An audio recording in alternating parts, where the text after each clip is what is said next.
My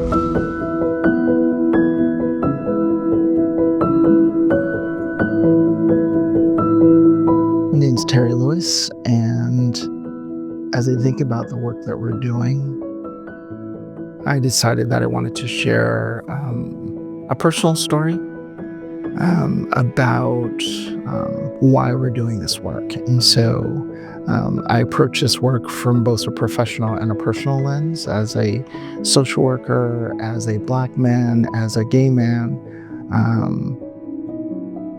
I approach it with a deep awareness of why culturally responsive care needs to be the standard of practice. So, my name's Terry Lewis, and I have wonderful parents who raised me and my brother. So it was Richard and Barbara, and their sons, Richard Jr.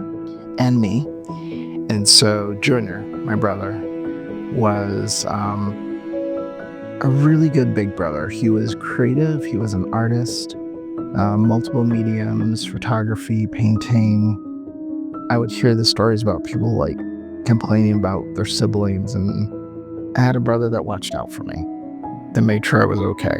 We weren't angels. We had our fights, but he was a very, very good soul. When he was about 30, and it was during the holiday season, and he was not feeling well.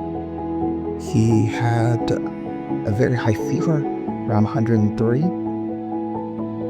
and he was drying up and just not feeling well at all. And he told my mom and my dad, and my mom took him to the hospital, and they shrugged it off.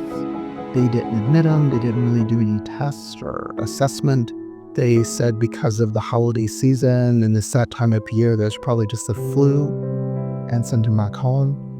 So by the time I got home for Thanksgiving, he passed out one day in the bathroom. And so they took him back to the hospital, but then they kept getting the runaround of being sent back home.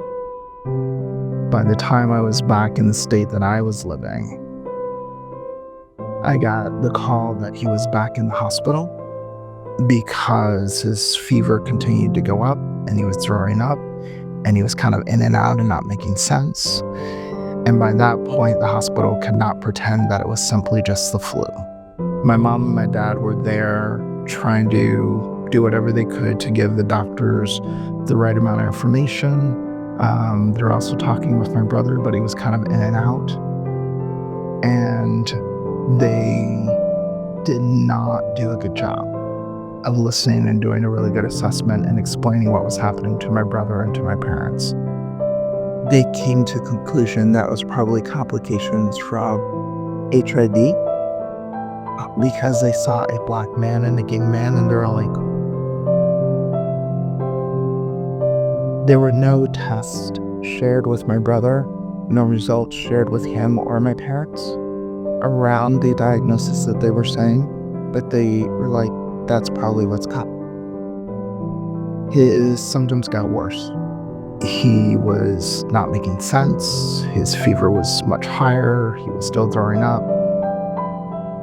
The doctors finally realized that they needed help, so they asked for a CDC, Center for Disease Control, consulting doctor. That doctor came in. He was furious. He agreed with my parents. He looked at the medical record. He was like, there's no evidence, there's no tests, there's no results for this diagnosis that they're saying is the reason for his symptoms.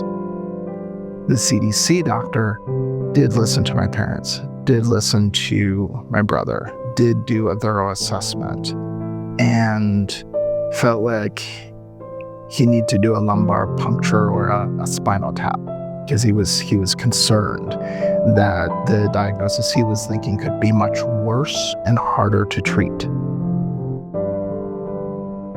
He showed his results. He verified his assessment. It was a rare form of meningitis, which is what he feared. He assured my parents and myself that the type of meningitis, while it was devastating to my brother, was not infectious for us, and so he made sure that we were okay. And then he tried to treat my brother, but he let us know that the meningitis had progressed, and it's not looking good for my brother. He went too long without a thorough diagnosis. And so my brother died, and we miss him every day. And it's infuriating to think about what would have happened if they just did a better job of being culturally responsive as healthcare providers. So why am I saying this? What do I want you to take away from this? Culturally responsive care is critical for every family that you see. Listen.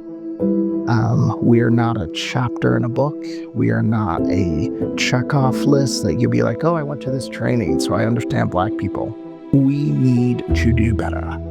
We need to learn better. We need to do culturally responsive care, which calls us to one couple of things. One, slow down. Two, respect the fact that Black people know our bodies, and when we're not doing well, listen to us. Three, do the diagnostic assessments that you were trained to do thoroughly. Four, do not assume that you're culturally responsive because you've read a chapter in a book 10 years ago and you think that suffices. It is a lifelong process of actually listening to every individual and family that you serve and doing good, solid, culturally responsive healthcare. Culturally responsive care is a lifelong commitment to doing thorough, in-depth listening and learning with the communities that we serve so that we actually help. And it takes a lifelong commitment. Racism is real, sexism is real, heterosexism is real. The intersections of those three affected my family and my brother's care. So just sit with that. Culturally responsive care is real and we need to do better. Thank you.